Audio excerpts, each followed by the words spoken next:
avec nous. On va parler de ce livre été 99 ou 99. Je vais pas vous le faire à chaque fois, donc ne m'en ne m'en voulez pas, les amis en France. Je vais dire 99 tout le temps parce que Bertrand, bah oui, qu'est-ce que vous voulez? C'est chez Academia au niveau de la maison d'édition. Et je te propose, avant d'en parler, de faire connaissance grâce au portrait chinois littéraire que le monde entier nous envie. Oui, je sais, c'est comme ça. Super. Si tu étais un livre de chevet, lequel serais-tu et pourquoi, en quelques mots? Et dites-nous dans le chat si je dois monter le son ou faire quelque chose pour que vous soyez heureux et bien. N'hésitez pas, c'est avec plaisir. Alors, un livre de chevet, cher Bertrand. Ah, ça, c'est une excellente question. Et je vais utiliser la bonne vieille technique de parler un petit peu tout en réfléchissant. Donc, je vais te remercier d'abord, Frédéric, de m'accueillir et aussi au Belge Kili pour les gentils mots d'introduction. Et puis voilà, j'ai rassemblé mes idées, c'est magnifique, ça marche bien.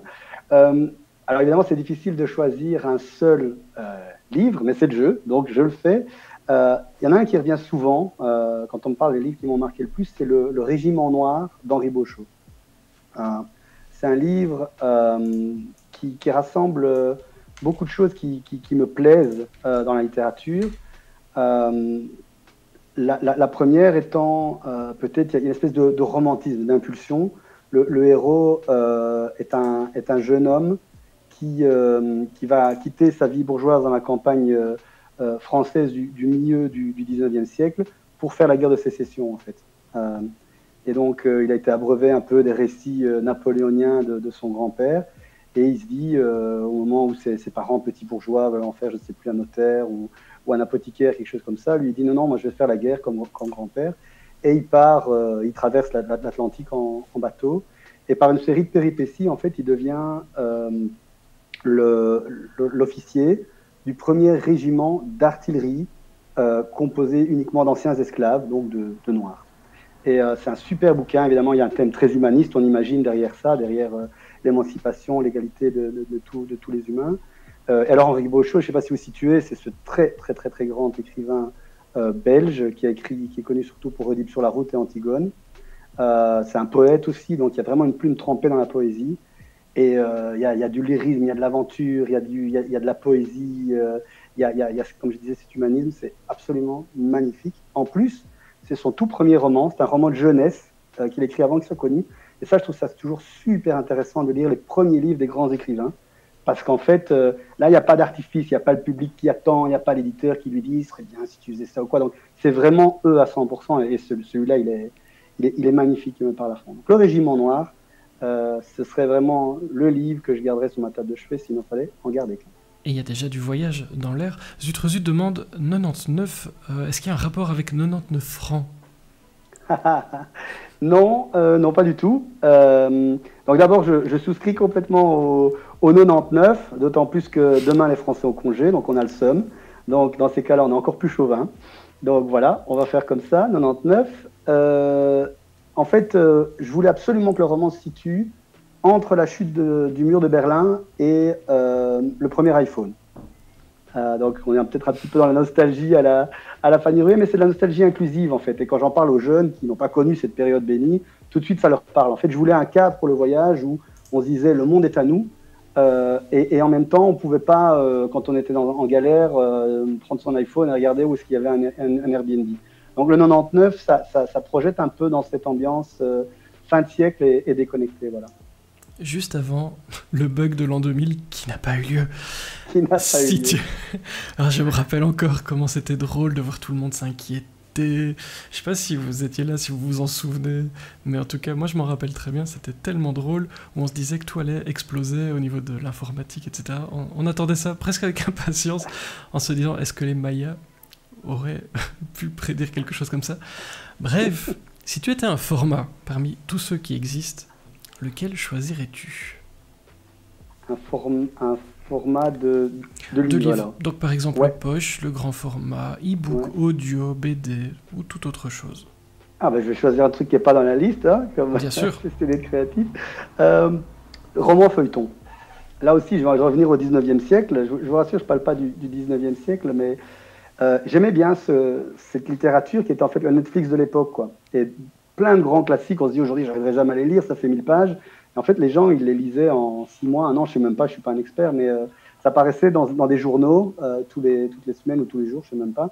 Mais je trouve que c'est un format qui est génial et qui mériterait peut-être d'être réexploré dans ce moment de crise perpétuelle, parce que je sais qu'il y a des plateformes qui le font un peu sur le web, peut-être que ça tourne un peu trop en réseaux sociaux, mais en tout cas, ce format de se dire, ah, j'ai balancé un chapitre à la fois, avec tout ce que ça implique. En fait, il ne savait plus s'arrêter. Donc, je sais pas, moi, quand il y a Guerre épée et que tout le monde se passionne pour les aventures du prince Maxime Alexandrovitch, ben, on ne peut pas le tuer.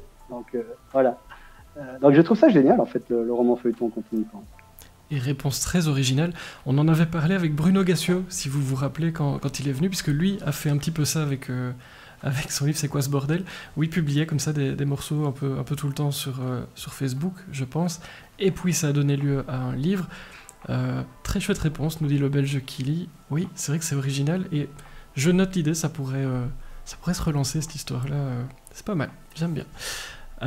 Si tu étais une maison d'édition, laquelle choisirais-tu ? Une maison qui innove, évidemment, hein, de nouveau, c'est un thème qui me plaît, et on en avait discuté en préparant l'émission. On aime le livre et on veut sa vivacité. Donc je pense qu'il faudrait une maison qui arrive à chercher les talents d'une autre manière. On connaît tous le problème de l'éditeur qui a des piles de manuscrits partout, qui nous promet qu'il l'a lu, mais humainement parlant, il a peut-être lu 3 lignes avant de le balancer à la poubelle. Et donc, il faudrait trouver un moyen peut-être de mieux screener en fait ce qui pourrait faire le livre de demain. Parce que le problème aujourd'hui, je pense, c'est qu'il y a aussi un gros conformisme. La dark romance, ça marche, on va faire de la dark romance jusqu'à l'écœurement, etc. Donc peut-être qu'il y a des méthodes, je ne sais pas, de génération spontanée de nouvelles plumes qui seraient vraiment sympas. Alors je vais faire un peu de pub quand même pour Academia, ma maison d'édition, puisqu'elle fait justement des speed dating littéraires. Moi, c'est comme ça qu'ils m'ont mis le pied à l'étrier. C'est-à-dire qu'ils ne demandent pas un manuscrit complet, ils font un appel à texte, 10 pages. Sur les 10 pages, ils disent « on veut vous rencontrer ». On est là, alors à ce moment-là, à nombreux hein, dans une pièce, et on a un petit, comme dans un speed dating, j'en ai jamais fait, mais il paraît que c'est ça. On a une petite rencontre en tête-à-tête avec 4 personnes de l'équipe d'édition pour parler différents aspects du projet. Déjà, j'aime bien de parler du livre comme un projet, du livre en devenir comme un projet. Et donc, voilà, je vous encourage, en tout cas, tous ceux qui ont un petit manuscrit derrière les fagots, de considérer ce speed dating. Et j'encourage les autres maisons, sans vouloir piquer les idées, à innover comme ça au niveau de la manière de chercher en fait les écrivains, au lieu de passer le temps les auteurs de demain, au lieu de passer le temps à dire oh, on a trop à lire, arrêtez, ne nous envoyez pas votre truc, ça nous ennuie, parce que voilà, on a tous envie d'une émulation positive là-dedans. Idée très originale que ce speed dating, et c'est un très bon début de livre aussi, parce que vous imaginez tous ces auteurs et tous ces manuscrits. Ah, il y a de quoi rire. Là je vois l'auteur de thriller qui se... Non, on ne s'est pas entretué hein, quand j'ai participé. Oui, j'espère que tous mes camarades sont encore en vie, en bonne santé, mais ça peut faire un bon thème de thriller, je suis d'accord avec ça. Ça dépend qui s'en mêle, parce que tu pourrais avoir de la romance, mais c'est vrai que si je m'en mêle, ça risque de mal se terminer. Si tu étais un rayon dans une librairie, lequel choisirais-tu ? Ouais. Alors, comme on va parler du livre après, je vais aller dans des thèmes qui ne sont pas du tout dans le livre, mais qui sont, en tant que lecteur, je suis un très très gros lecteur, j'adore lire, j'adore me remplir la tête. Donc, et j'ai mes petites marottes, en fait, quand je vais chez Filigrane à Bruxelles, chez Molière à Charleroi. Je fonce soit vers le rayon histoire, soit vers le rayon géopolitique. Et ça va toujours, alors mon épouse se moque de moi, ça... Je vais dire peut-être un tiers de ma bibliothèque, c'est soit l'Europe, soit de l'espionnage, soit Napoléon. Alors, si vous avez un bon bouquin qui parle des trois en même temps, vous l'envoyez ou vous me le conseillez parce que c'est top. Donc voilà, j'ai mes petites marottes de lecteur, mais on va en parler après. C'est pas du tout là-dessus que j'écris. Cela dit, je pense que c'est des thèmes sympas et éminemment romanesques en fait. Hein, quand on pense à l'épopée napoléonienne, il y a des tas de choses qui se sont dites. L'Europe, c'est un grand thème. on y reviendra peut-être un autre jour, ou en tout cas à travers le voyage, on y reviendra tout à l'heure, et puis voilà. Donc, mais je pense que dans les chroniqueurs, on parle parfois de ce thème-là, de l'histoire de Napoléon. Je me demande si Fanny ne nous a pas un jour présenté quelque chose là-dessus. David aussi nous a parlé de ça il n'y a pas très longtemps. Donc oui, on peut peut-être te trouver quelques références. Si tu étais un marque-page, avec quoi marquerais-tu la page? Alors là aussi, je vais parler de mon expérience personnelle. Moi, déjà, je suis superstitieux. Ça, c'est fou, mais c'est un des trucs depuis toujours. On ne peut pas changer de marque-page pendant qu'on lit un livre. Ça porte malheur. Donc, c'est la catastrophe. Je ne sais pas si, par exemple, j'ai pris un mouchoir de poche et qui s'envole parce que je suis sur le pont d'un bateau. C'est la catastrophe parce que il va y avoir un malheur, en plus sur un bateau. Donc, et en fait, je prends l'exemple du mouchoir parce que l'autre caractéristique, c'est que j'utilise tout ce qui me tombe sous la main. Et comme j'ai, à côté dans ma table de chevet, j'ai un petit tiroir où je garde tous mes petits souvenirs, les petits dessins des enfants, un ticket d'un Charleroi Standard où on les a battus, ou bien un billet de train où j'ai fait un beau voyage, ben ça c'est mes marque-pages, quoi. Mais surtout jamais changer pendant le livre, ça c'est important. Maintenant je vous ai tous filé le chat noir, on va dire. Vous ne pourrez plus jamais changer de marque-page pendant un livre. Et bonsoir Nelly, au passage. Moi j'étais en train de me dire, c'est un très très bon début de livre. Je vais te dire ça toute la soirée en vrai. Mais imagine cette superstition, tu es sur le pont du bateau et ton marque-page s'envole. Et c'est comme ça qu'est né Titanic. ou pas, si tu étais un personnage. Ouais, le pire, c'est que peut-être que le capitaine du Titanic était à genoux en train de rechercher son mouchoir. Son marque-page, bah oui. Pendant que l'iceberg était devant et qu'il n'avait pas ses jumelles en main, forcément. Ami de la théorie du complot, bonjour. On vous réexplique le Titanic. Si tu étais un personnage, lequel choisirais-tu? Une femme, déjà. Je pense que il y a vraiment quelque chose à faire pour réexplorer l'héroïne, le thème de l'héroïne. Voilà, à nouveau, je parlais de mes bonnes vieilles marottes, que ce soit les chefs d'État, les généraux, tout ça, ben, traditionnellement, c'est des hommes, et ça doit changer, donc ça passe aussi par la fiction, par la littérature. Je trouve aussi très touchant les héroïnes qui pèsent 55 kilos et qui ont une force incroyable, qui sont capables de vous en retourner une si vous ne savez pas d'où elle sort, ou bien, même si ce n'est pas de la force physique, d'avoir cette espèce de... Rien ne les touche, donc j'essaie de réfléchir, peut-être Millennium, là, la punkette Lisbeth Salander, voilà. Donc voilà, je choisis Lisbeth Salander. Si tu étais un temps de conjugaison. Oh là là. Alors, là, jusqu'à présent, j'étais un bon petit soldat, mais là, je vais pas savoir choisir parce que, en fait, c'est une question qui me torture un peu. Écrire au passé ou écrire au présent, une fiction. Été 99 est un livre assez, je vais dire léger, un page turner de nouveau. On est dans le thème du Belge qui lit des livres pour l'été. Et donc, c'est poser la question au tout début de dire est-ce que je vais utiliser le passé simple, qui est un peu qui s'imposait, on va dire, quelque part peut-être en 99. Mais par contre, c'est vrai que le présent, ça claque plus. Je pense justement à ceux qui écrivent plus des trucs d'action, des trucs de suspense, peut-être que le présent claque plus.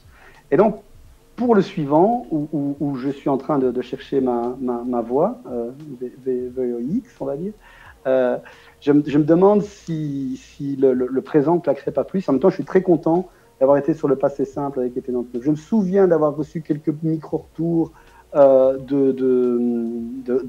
reviewers, de comités de lecture, qui disaient « Oh, vous êtes sûr, le passé simple et tout ». Surtout parfois, quand on emballe les temps, on se retrouve avec un subjonctif imparfait, un truc comme ça. Donc, est-ce que ça passe aujourd'hui dans un petit roman qu'on n'a pas envie d'être trop prise de tête? Bah, vous me le direz quand vous aurez lu Été 99. Mais pour le prochain, sans me renier, je crois que je vais passer au présent. Amuse-toi bien. Moi, je suis team présent. J'aime beaucoup. On en reparle. Si tu étais, par exemple, la bande-son de ce livre Été 99, tu y mettrais quoi? Alors tu peux donner un groupe, un genre, un titre spécifique, tout ce que tu veux, ou un instrument, voilà. Quartier libre. Ah ouais, bah alors théorie du complot, les gens vont croire qu'on s'est mis d'accord, mais on va pas revenir sur la genèse de l'émission, mais ça a été un peu à l'arrache de part et d'autre. On travaille beaucoup tous les deux, et donc on n'a pas préparé cette question, mais il se fait que j'ai effectivement fait une petite bande son sur Spotify du livre, en fait. Donc voilà, il faudra que je la partage alors peut-être avec tes abonnés. Tu m'envoies ça et je me ferai un plaisir de partager. C'est dommage que Kiko ne soit pas là. Lui, il adore transférer de Spotify vers les autres plateformes, donc Deezer, Apple, etc. Donc oui, tu peux m'envoyer. Les gens adorent ça en plus. Hein, je crois. Dites-nous dans le chat si on fait ça pour rien, mais je crois pas parce que vous m'envoyez après des messages en me disant que vous avez écouté tout ça. Donc, Ah ouais, il y a quoi, par exemple, sur cette playlist? Okay. Dis-nous, donne-nous un exemple. Ouais, alors ça commence par Ouverture d'Étienne Dao, où les paroles au début collent super bien. Il n'y a pas de hasard, ils sont des rendez-vous portés par la magie d'un été qui commence. Il y a une espèce de légèreté comme ça. Et puis après, ça part un peu sur des trucs un peu plus spleen. On va y venir, en fait, le héros perd son papa, qui décède un peu inopinément dans le premier chapitre, donc je ne spoil rien. Et là, il y a des chansons un peu qui sont en résonance avec ça. Et puis, j'ai vraiment fait le choix de faire une playlist qui colle aux ambiances, aux différents moments du livre. Donc, voilà un peu le truc. Et il y a aussi les ambiances, on va y venir aussi, de voyage, puisque j'ai mis un peu de musique italienne. Il faut savoir que j'ai vécu 4 ans en Italie et j'y suis encore très souvent, j'y suis là maintenant. Et donc, je suis un peu branché aussi sur la culture italienne. Donc, j'ai été chercher 2-3 morceaux vraiment sympas. Et voilà, c'est à découvrir. Et on fera en sorte que bien sûr, les auditeurs de la boîte le découvrent. Et je vais aussi mettre le lien vers ton site. J'imagine il y a sans doute le lien vers Spotify sur ton site. Donc voilà, n'hésitez pas, je vais copier ça dans le chat dans une seconde. Si tu étais un signe de ponctuation pendant ce temps-là. Ouais. Je parlais de voyage, j'ai parlé de l'Italie. Il y a aussi une petite étape dans le bouquin en Espagne. Et quand j'ai fait mon Erasmus à Cordoue, la première chose quand on est, parce qu'évidemment, comme tous les bons Erasmus, j'avais choisi ça pour faire la fête, mais je parlais pas espagnol. Donc quand j'ai découvert le point d'exclamation à l'envers, au début, je trouve que c'est trop drôle, c'est tellement exotique, d'avoir c'est pareil pour le point d'interrogation. En fait, je suppose que tout le monde le sait, mais c'est parce que comme il y a une prononciation, une inflexion de la phrase assez spéciale pour les questions et pour les exclamations, en fait, il faut savoir dès le début de la phrase qu'on va s'exclamer. Et donc, c'est pour ça qu'il y a ce signe typographique du point d'exclamation et du point d'interrogation à l'envers. Tant qu'à faire, et là je suis un bon disciple, je choisis le point d'exclamation à l'envers. Il a peut-être un nom, s'il y a des linguistes ou des experts dans la salle. Moi je l'appelle le point d'exclamation à l'envers. C'est vachement je ne connais pas son petit nom, s'il a un petit nom, mais c'est vrai que ça m'intéresse. Donc si vous voulez vous amuser, en l'absence de Kiko, qui nous aurait déjà donné la réponse, n'hésitez pas, je suis partant. Et puis un petit dernier pour la Roud. Si tu étais un verbe, parmi tous ceux qu'il y a dans notre beau Becherel. Non, je suis là. Alors, je voudrais voir les statistiques. C'est sûrement super bateau, mais devenir. C'est pas bateau du tout. Les top réponses, c'est aimer, en général. Ah, aimer. Ah ouais.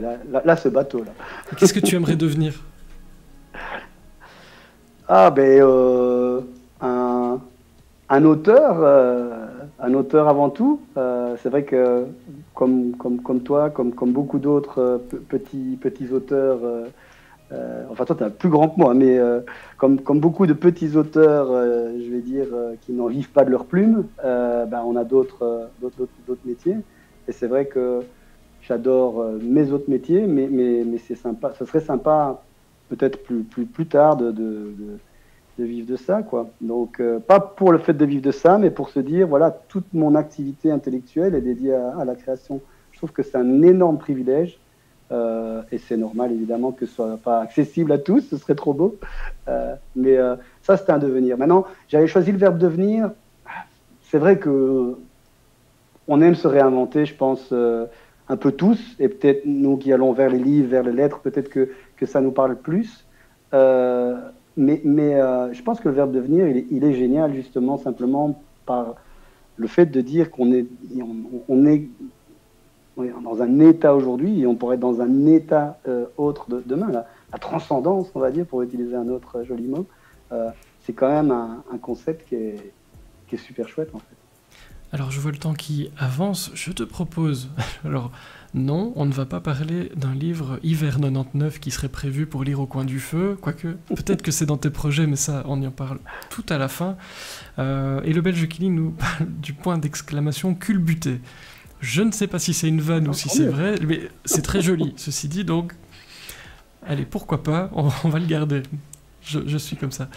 J'ai une première question, elle va te renverser par son incroyable originalité. Peux-tu nous dire de quoi parle ce roman Été 99, dont on voit cette magnifique couverture, juste à côté de nous, pleine de couleurs, et qui font penser à une saison, l'été. De quoi parle ce livre? Dis-nous tout. Enfin, pas tout, non, surtout pas. Alors, c'est un livre qui parle d'un voyage, d'un très beau voyage, qui se passe... Oh, c'est magnifique, la lumière s'est éteinte, vous voyez, j'ai créé l'ambiance. Pendant ta prochaine question, je vais vite. Alors, c'est très impressionnant, si tu avais écrit un thriller, j'applaudirais. Voilà, exactement. Je me leverai peut-être après pour aller rallumer quand même. Et on est d'accord que ça aussi, ça va apparaître dans le bêtisier? Oui, oui. Mettez dans le chat si vous voulez que j'en fasse un petit quelque chose. Donc voilà, on baisse les lumières, suspense, le père du héros meurt dès le premier chapitre. Pam, pam, pam. Et en fait, c'est le départ de l'intrigue, qui pourtant n'est pas justement un thriller ou un policier. En fait, ils avaient du mal à s'entendre, le père et le fils, avant le décès. Le fils était il vivait une vie de bohème, un peu en bande de sa famille bourgeoise, et il se fait que le père meurt inopinément, c'était pas du tout prévu, et donc voilà, la petite bouderie entre le père et le fils est tout d'un coup, paraît tout d'un coup irréparable. Et le père a laissé une lettre, donc on imagine chez le notaire, une lettre posthume, on imagine un peu les attentes du fils. Sauf que cette lettre, elle est vraiment nulle. Elle est vraiment décevante, elle est insipide, mal torchée, impersonnelle. Et donc le fils va repartir, sac à dos. Justement, l'été l'appelle, la route l'appelle. Et c'est sur la route qu'il va rencontrer le narrateur du livre, qui va lui apprendre à regarder la lettre sous un tout autre angle. Et là, on rentre dans toute autre chose que la cavale, on va dire, sans issue de Bernard Avril, le héros. On rentre dans réellement une quête initiatique et on le montre, ce que je disais tout à l'heure, transcendante. Transcendante. Alors, je ne sais pas si... Je t'en prie, j'allais te dire... Moi, ça me laisse rêveur. On va parler voyage avec Bertrand. C'est un voyageur. On va commencer par là. Et voilà. Ce récit de cette lettre nulle, j'adore ce concept de... On s'attend à quelque chose d'incroyable et il ne se passe pas grand-chose. C'est un très très bon point de départ. Presque aussi bon que de perdre son marque-page, à mes yeux, je pense. Je le disais, tu es toi-même, et tu nous l'as un peu expliqué, un voyageur. Ça représente quoi pour toi, les voyages, en quelques mots? Ouais. Ben, c'est vrai je pense qu'il se passe quelque chose dans notre tête quand on voyage. Quelque part, ça nous ouvre les horizons. Souvent, on voit on pense différemment quand on est en mouvement. En tout cas, c'est mon cas, je l'ai constaté. Faut savoir aussi qu'on a peut-être trop tendance, quand on pense voyage, on pense vacances. Mais en fait, il y a plein d'autres voyages. Historiquement, il y avait le pèlerinage. Voilà, il y a le voyage d'affaires. Il y a aussi... moi, je fais beaucoup de voyages d'affaires. On rencontre aussi des gens qui voyagent pour des raisons familiales. Mais le point commun, c'est qu'on est en mouvement. Et ce qui m'a donné envie d'écrire, en fait, c'est qu'il y a ce type de voyage plutôt de loisir, mais que j'appellerais d'aventure ou d'aventurette. C'est quand on ne sait pas où on va dormir ce soir, quand on se challenge un peu, etc. Et donc, pour moi, c'est une expérience qui est très importante à vivre, qui est très importante dans ma vie. J'ai emmené mes enfants faire ce genre de voyage, par exemple, parce que je trouve que on vit exposant mille, en fait, quand on fait ce genre de petites aventures. Et voilà, c'est ça qui donne un peu je veux dire, l'impulsion qu'il y a dans été 99, et c'est ça que le vrai voyage, veut dire pour moi.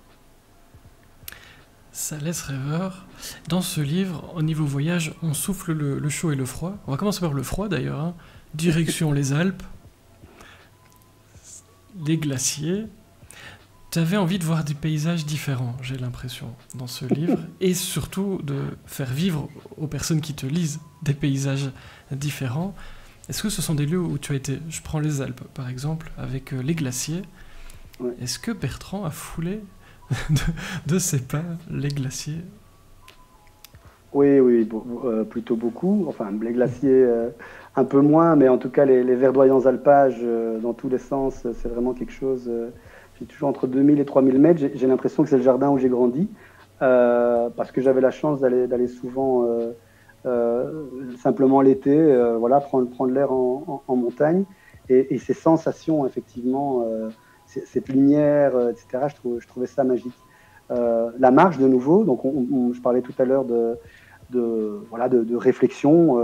Le héros Bernard Avril a besoin de réfléchir et il entre dans un dialogue avec ce narrateur qui est à la fois naïf, parfois il est plus jeune et il le prend parfois trop au sérieux, en fait, son nouveau copain qui le subjugue, mais à la fois il est vachement philosophe, il sait le recadrer en lui disant mais avec quoi tu viens, et ça je trouve que c'est très propre à la marche, et peut-être à la marche de montagne où on a ces espèces d'horizons ouverts. Donc cette ambiance alpestre pour le début du roman, c'était juste parfait. Effectivement, je ne sais pas si j'aurais pu la décrire sans y avoir été. C'est aussi une grande question en littérature. Il y a des experts reconnus pour savoir décrire des choses magnifiques sur base de documents. Moi, j'ai vraiment été chercher dans mes sensations. On va y revenir, bien évidemment. En quoi les lieux sont des personnages de ce livre, au-delà d'être des lieux? Oui. Ah, ça, c'est une question. Je viens de donner l'exemple avec les Alpes, où clairement, on comprend que les Alpes sont une espèce d'accoucheuse, en fait, des premiers éléments de réflexion qui jalonnent la route de Bernard Avril. Et puis après, en fait, justement, la route est devenue le fil conducteur du roman. Ça aide, ça inspire. Et donc, après les Alpes, il débouche en Italie du Nord, hein, une région que je connais très bien, que j'adore. Et là, effectivement, l'Italie, les lieux sont des personnages. Et en plus, ils enfantent des personnages qui sont typiquement ceux que je connais et que j'apprécie. Je dis toujours à mes nombreux amis italo-belges que dans l'été 99, il y a en filigrane une déclaration d'amour vraiment à l'Italie et à son peuple, parce que cette bienveillance, cette spontanéité, cette joie quoi, que je retrouve vraiment, je veux dire, au-delà du cliché, hein, je veux dire, moi j'ai vécu des années ici, je connais des tas de gens, ils ne sont pas tous simplement extraordinaires et géniaux, mais c'est vrai qu'il y a une espèce de moyenne, on va dire, qui est plus tournée vers la joie, vers la bienveillance, et ça transparaît dans les chapitres italiens d'été 99. Ouais. Donc ça permet aussi de mettre des nuances, de voir différents pays.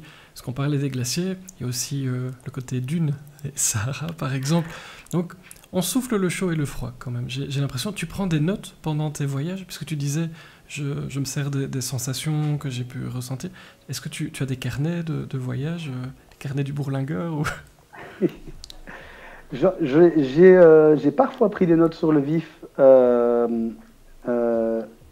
Effectivement, certains bouts de chapitres ont été écrits complètement hors contexte, à des années de décalage, en se disant voilà, il y a cette sensation que je veux capturer, mais finalement, j'en ai pas besoin. C'est là en moi, il faut aller le rechercher.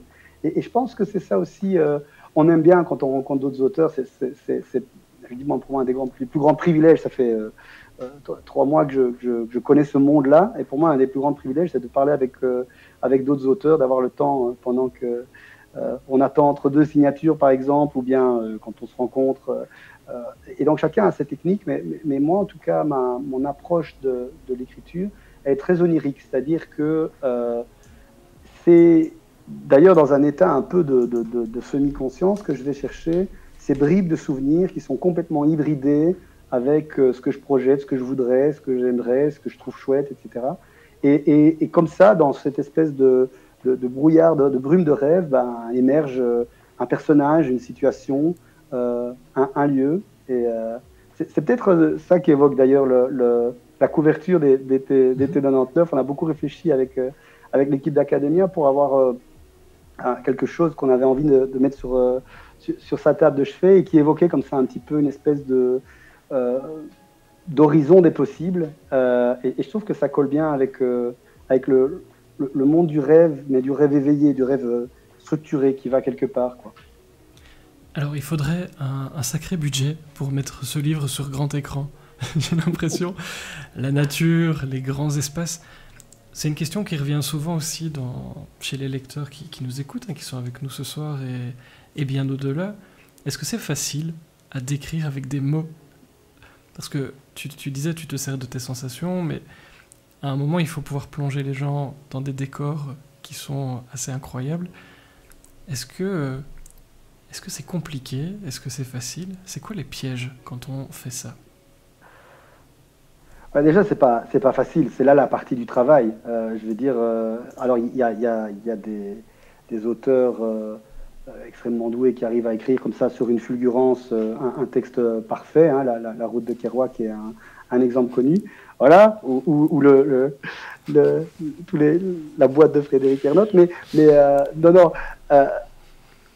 C'est là qu'est le travail. Mais je suis un bosseur aussi, donc j'aime bien ça. En fait, une fois une fois que j'ai rêvassé mon chapitre, après c'est énormément de boulot.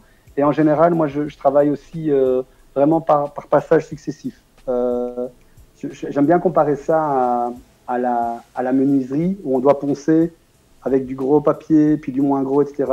Donc le chapitre, c'est comprendre un peu la forme de la pièce en bois que je dois mettre dans mon meuble, on va dire. Et puis je la découpe à la scie, c'est tout moche, tout gros, mais déjà on voit où elle va se mettre, quoi. Et puis après, il faut poncer, et là qui est reponcé, et là qui est poncé. Et là, c'est le vrai travail, ou en tout cas, chez moi, c'est un vrai travail. C'est laborieux, j'ai pas honte de le dire.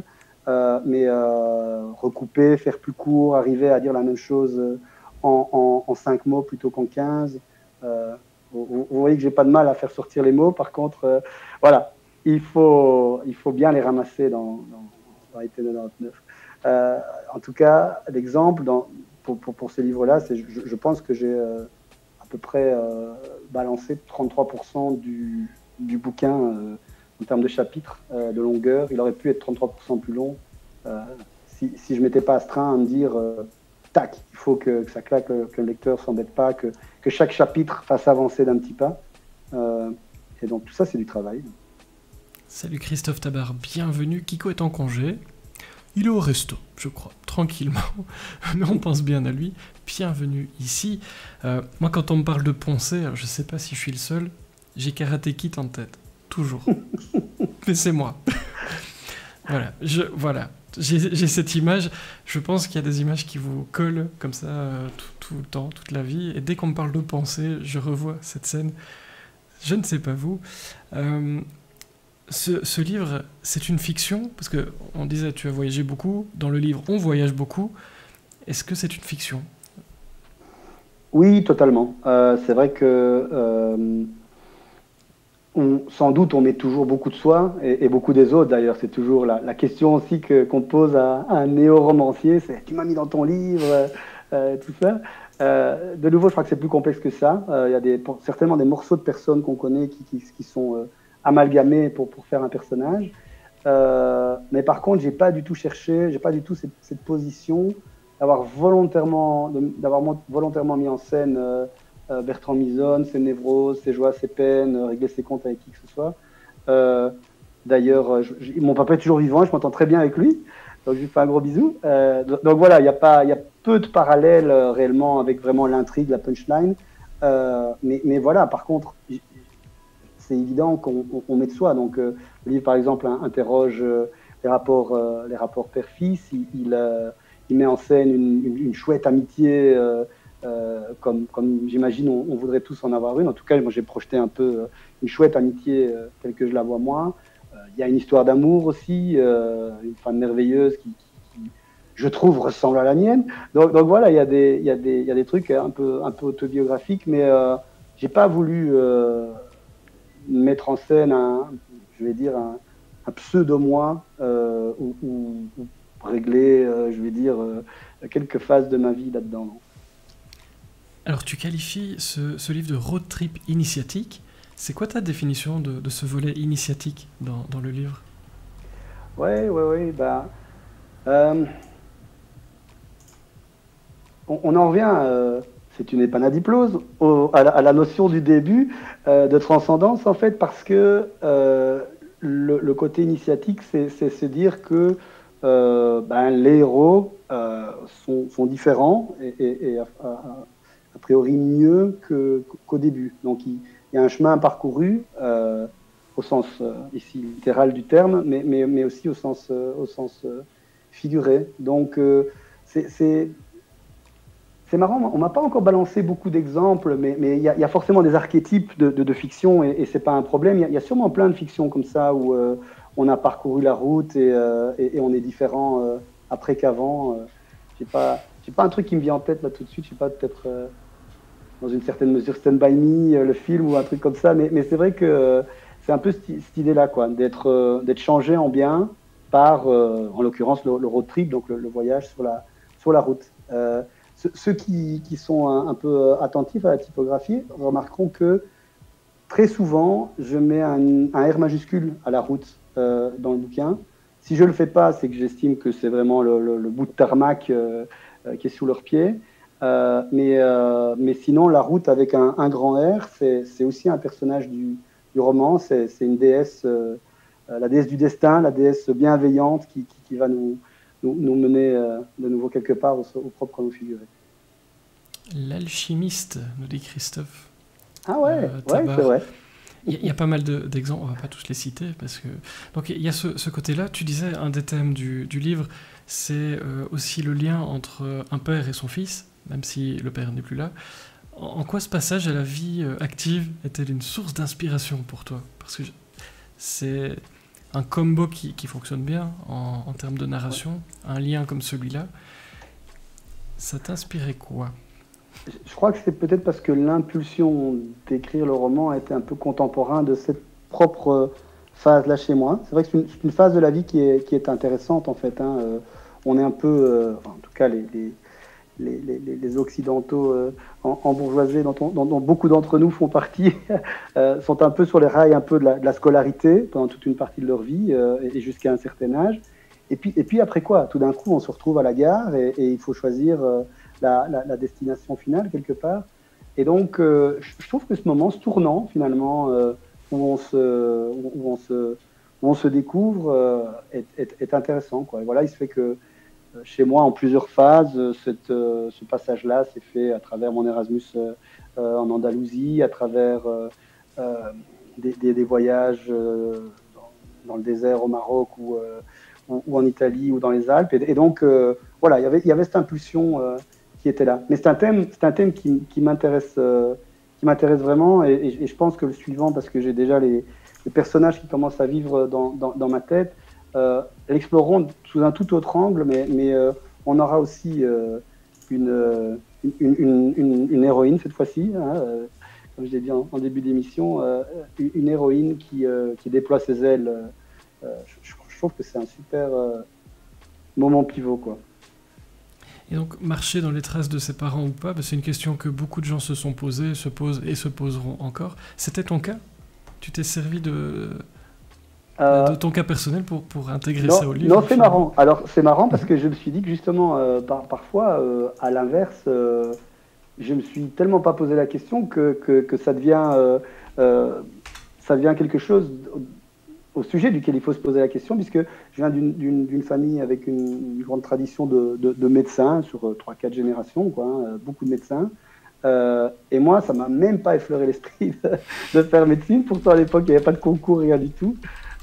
Et donc, j'ai fait un bio-ingénieur. C'est mon seul point commun d'ailleurs avec Michel Houellebecq, je tiens à le préciser, d'être ingénieur agronome. Mais comment dire, la question ne s'est pas posée pour moi. Par contre, là aussi, je pense qu'il y a eu une inspiration. J'ai eu des amis qui ont perdu inopinément leur papa à cet âge-là. Et quelque part, j'ai projeté peut-être moi-même, tiens, comment j'aurais réagi à ce moment-là. En tout cas, beaucoup de thèmes. C'est un genre. C'est un livre, tu disais pour l'été, c'est parfait. C'est un livre qui fait du bien aussi. J'ai l'impression. On ressort avec pas mal de réflexions. On peut en débattre pendant ces repas en famille ou avec des amis. C'est plutôt toujours très, très sympa, puisque finalement, vous l'entendiez dans le pitch, hein, vous qui êtes là, on lit cette lettre qui est nulle. Et puis, ça enclenche un mouvement, des voyages, beaucoup de questions. Mais c'est pas lourd. Tu disais, il y a une enquête, finalement, quand on préparait l'émission. Il y a une enquête, mais on n'est pas vraiment dans le polar et des choses comme ça. C'était important pour toi de tenir l'attention des gens avec cet aspect enquête, mais en l'utilisant à ta sauce.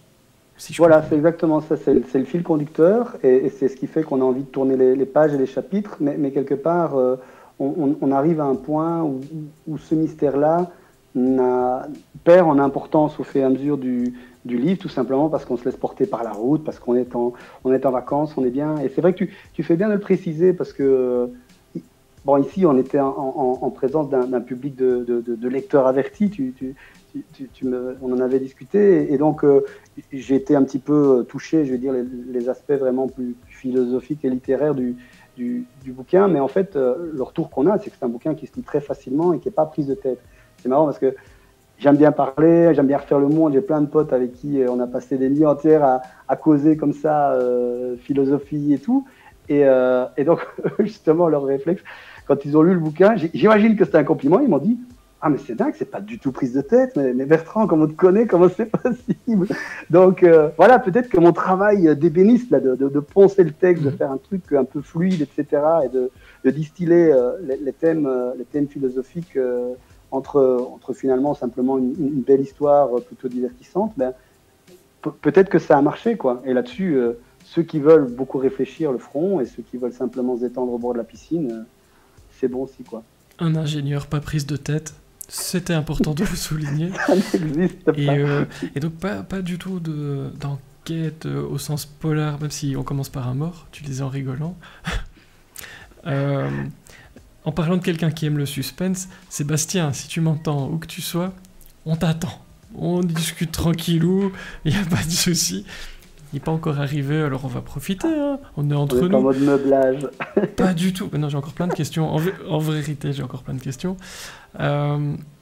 Tu disais aussi, c'est ton premier roman, été 99. Alors, tu t'as dit un petit peu ce qui retenait ton attention, c'était les échanges avec les auteurs. Il y a des choses qui te surprennent dans ce milieu. Si tu disais devenir auteur, alors, à mes yeux, tu as écrit un livre, tu es auteur. Voilà.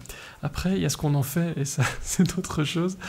Mais il y a des choses qui te surprennent dans ce milieu que tu as découvert depuis la sortie de ce livre. Alors, d'abord, sans beauté en touche, j'y reviendrai. Devenir auteur, c'est parce que quelque part, on change quand même de game quand on est publié.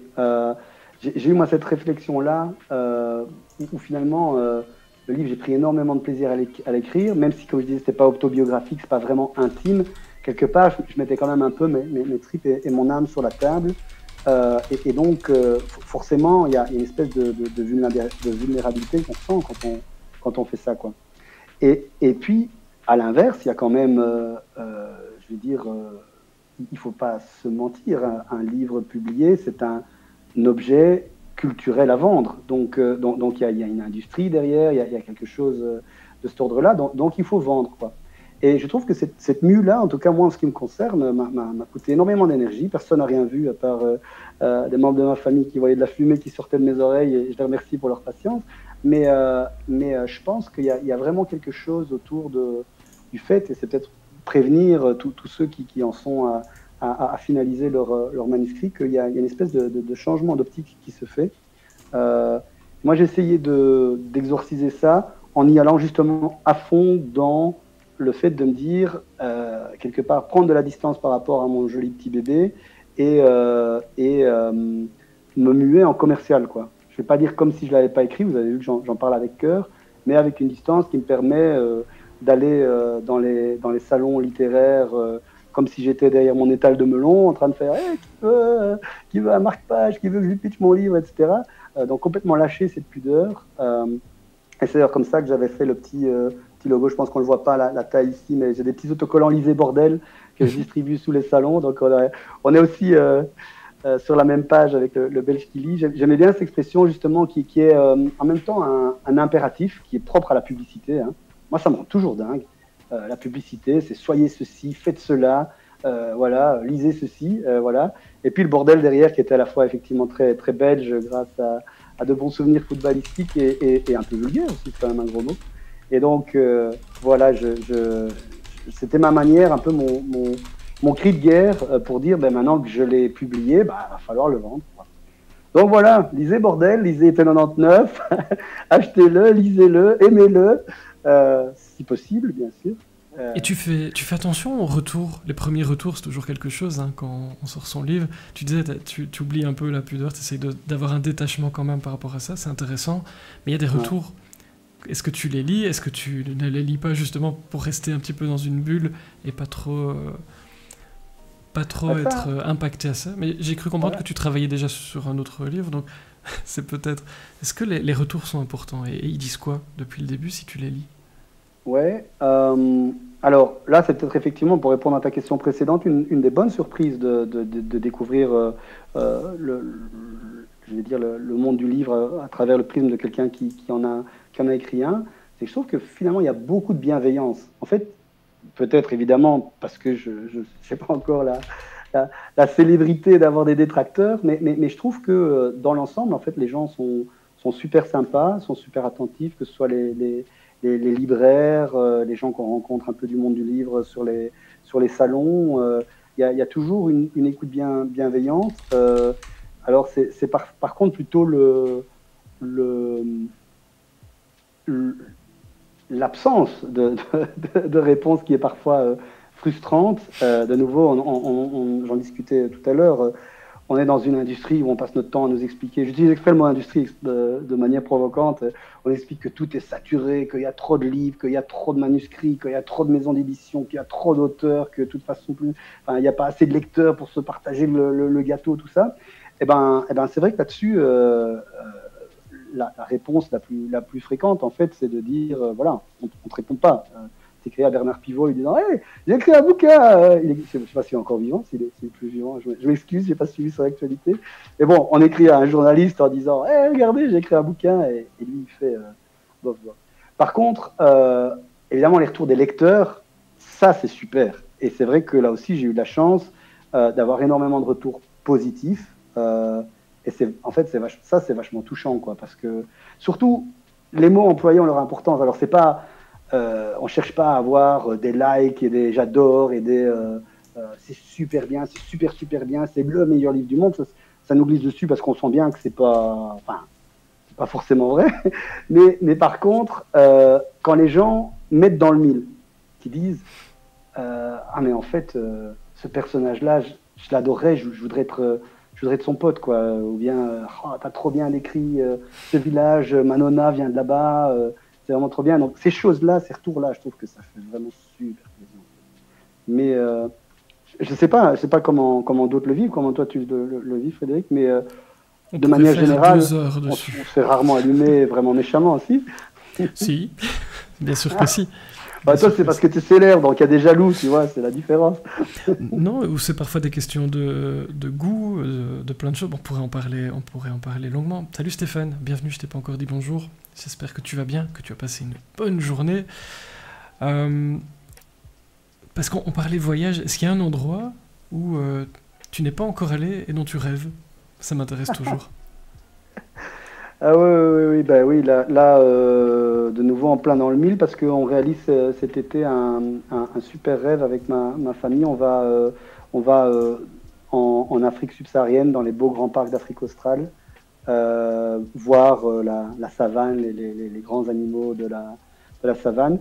J'ai beaucoup été pour le boulot en Afrique de l'Ouest. J'ai même travaillé comme ingénieur dans les parcs naturels, mais c'est plus le décor sahélien. Et là, je rêvais vraiment du jardin d'Éden, Delta de l'Okavango, les troupeaux de zèbres, etc., qu'on n'a pas dans l'Afrique de l'Ouest. Et c'est là qu'on va, si tout va bien, cet été. Si Ryanair n'est pas en grève. Le Belge Kili demande s'il peut faire partie de ta famille et venir avec. Ah non, il a déjà choisi sa famille lors de la chronique précédente. On ne change pas de famille comme des chevilles, cher ami. Il en manque de famille, apparemment, aujourd'hui. Je ne sais pas. Je ne sais pas ce qui se passe. On peut changer une fois, mais pas 15. Pas 15. Et Stéphane, eh ben, écoute, on attend tous Sébastien. Je ne sais pas, il est peut-être perdu en chemin. On cherche, au passage, mais on passe une très bonne soirée. Et donc, on continue le petit voyage autour de ce livre, Été 99, qui est évidemment à point nommé. Si tu penses avoir fait le tour, il n'y a pas de souci. Hein, mais moi, après, je suis évidemment très content de je n'ai rester avec jamais toi, fait le tour, c'est ça que tu ne sais pas. Mais j'ai encore 2 questions traditionnelles quand même, parce que je l'aime beaucoup. Imaginons que la boîte puisse te faire traverser le temps et que tu te retrouves quand tu avais 10 ans, par exemple. Ça peut être 12 ou 11 ou 8. Tu as le droit de choisir, je ne suis pas aux pièces non plus. Tu aimerais dire quoi à l'enfant ado que tu étais avec tout ce que tu sais aujourd'hui? Si vous vous recroisiez là tout de suite en Italie, autour d'une bonne pizza. Alors, je dirais la grosse punchline de Stanley Kubrick, Apocalypse Now, Full Metal Jacket. Tu vis dans un monde de merde, c'est vrai, mais t'es vivant et t'as pas peur. Un monde de merde, pourquoi? Ah oui. Parce que je pense, alors justement, l'enfant que j'étais à 8-10 ans, il percevait que le monde n'était pas parfait. Et quelque part, quand on quitte la petite enfance, le monde des bisounours, comme on aime bien dire, c'est pas pour rien, on se rend compte que voilà, il y a des gens méchants, il y a des trucs qui se passent pas bien, il y a des accidents, il y a des trucs complètement injustes qui se passent. Et moi, en tout cas, ça m'a toujours heurté, ma sensibilité. J'arrive pas à lâcher cet idéalisme de dire, mais ça devrait être comme ça devrait aller comme ça, voilà, il faudrait que les bons gagnent à la fin, quoi. Et c'est pas toujours le cas, il faut pouvoir le dire. Mais c'est pas grave, on peut vivre dans ce monde de merde, mais on n'a pas peur, on est vivant, on est debout. Et pourquoi pas rajouter, et on le regarde avec bienveillance, on le regarde avec... on aime ses défauts et on essaye de rester dans le positif. Je crois que ça se sent aussi dans Été 99, cette espèce d'aspiration positive, de regarder vers la lumière, quoi. Et on en a bien besoin. Et Stéphane nous dit, il y a même des gens qui portent des pulls jacquard, c'est dire. J'aime l'odeur du napalm au petit matin. Ah ouais, ça reste dans les répliques cultes. Question traditionnelle aussi, quels sont tes projets? Si j'ai bien compris, tu t'es remis au travail. Alors, est-ce que c'est hiver 99? Non, ça a été 100, bien sûr. Non. Alors déjà, remis au travail, c'est un grand mot. C'est-à-dire, comme je disais, je suis à la phase où j'ai des personnages qui vivent dans ma tête et qui sont mes amis et que je vais retrouver le soir en m'endormant et en les regardant exister. Donc j'en suis vraiment au stade où j'étais quand j'ai commencé à écrire sérieusement Été 99, c'est-à-dire j'ai des personnages, je sais plus ou moins ce qui va leur arriver et je sais de nouveau le cadre spatio-temporel qui va me permettre de raconter cette histoire. Comme je le disais, cette histoire de papillon qui sort de sa chrysalide, qui déploie ses ailes. Et là, il y a une énorme tempête, il y a le vent qui souffle, etc. Et on se dit, mais elle va se faire déchiqueter, la cocotte. Et non. et on n'en saura pas plus. Ah bah non. Ah non. Où est-ce qu'on peut te retrouver? On me demande ça dans l'oreiller. Tu disais que tu fais quelques salons. Est-ce qu'il y a quelques dates de prévues où on pourrait venir papoter avec toi des glaciers, des dunes, du Maroc, de l'Italie, et puis de cette quête initiatique avec cette lettre nulle comme point de départ? Tout à fait. Alors, il y a quelques dates dans le pipeline à confirmer pour septembre. Je les mettrai évidemment sur mon site. Je pense que le mieux, c'est de s'abonner au profil Instagram Bertrand_Mison, parce que j'essaie de mettre de l'actu, ou bien les éditions Academia qui ont aussi une présence sur les réseaux vont relayer mon actualité. Mais en septembre, il y aurait peut-être bien un salon du côté de Charleroi. Ah ben voilà, ça recommence, la lumière est coupée. Ça veut dire vraiment, on ferme là, tu vois. Il n'y a plus de budget, monsieur. Salut Sébastien, je vois ton message. Alors, je te vois pas du tout dans le programme qu'on est censé utiliser, donc à mon avis, t'es pas au bon endroit, à mon avis. Est-ce que tu as vu mon dernier mail qui était envoyé, je pense, vers 19h, et dans lequel il y a un lien pendant que Bertrand rallume chez lui. Et on parlait du bug de l'an 2000 tout à l'heure. Qu'est-ce que vous voulez que je vous dise? On tente le diable, alors voilà, si c'est comme ça, on tente le diable, on parle de bug de l'an 2000, et puis il se passe ce genre de truc. Évidemment, je cherche la merde, voilà, donc je l'ai. Du coup, oui, le lien dans le dernier mail que je t'ai envoyé, et je te l'ai envoyé sur Messenger aussi, et si tu as utilisé celui-là, je sais pas quoi faire, mais je vais chercher. Ok. Eh bien, écoute, alors je vais peut-être vous laisser débugger. Mais le mot de la fin, évidemment. Le mot de la fin. Je vais évidemment. Oui, et d'ailleurs, oui, pour finir, parce qu'on était interrompu par la lumière et la future arrivée de Sébastien, ce qui est super chouette. Donc ce que je disais, c'est qu'il y a des dates dans le pipeline. Sur Charleroi, ma ville natale, je suis très content. Il y a un salon normalement au bois du Casier, je ne sais plus la date. Je pense y être. Et alors, on est en discussion aussi avec une librairie voyage sur Liège. Dès que c'est confirmé, je balancerai les actus.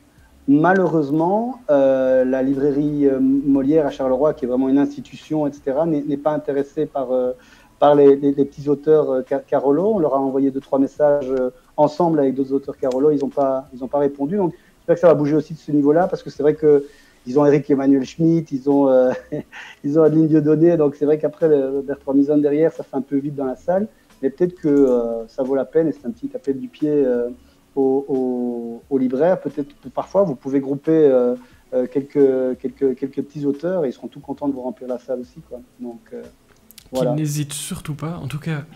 Nous, on a rempli la salle, c'était un plaisir de t'écouter, on a même eu des minutes supplémentaires. J'espère qu'on n'a pas explosé le budget électricité. Apparemment, tu dois mettre des pièces. Je suis désolé si le budget a explosé. Je t'enverrai. C'est sous contrôle. Et le Wi-Fi ne nous a pas lâchés, donc c'est le plus important. C'est déjà très bien. C'était un super plaisir en tout cas. Je te remercie encore du fond du cœur pour l'accueil. Et je vais continuer à vous suivre maintenant en tant que lecteur avide. Et donc, ce n'est qu'à nous revoir.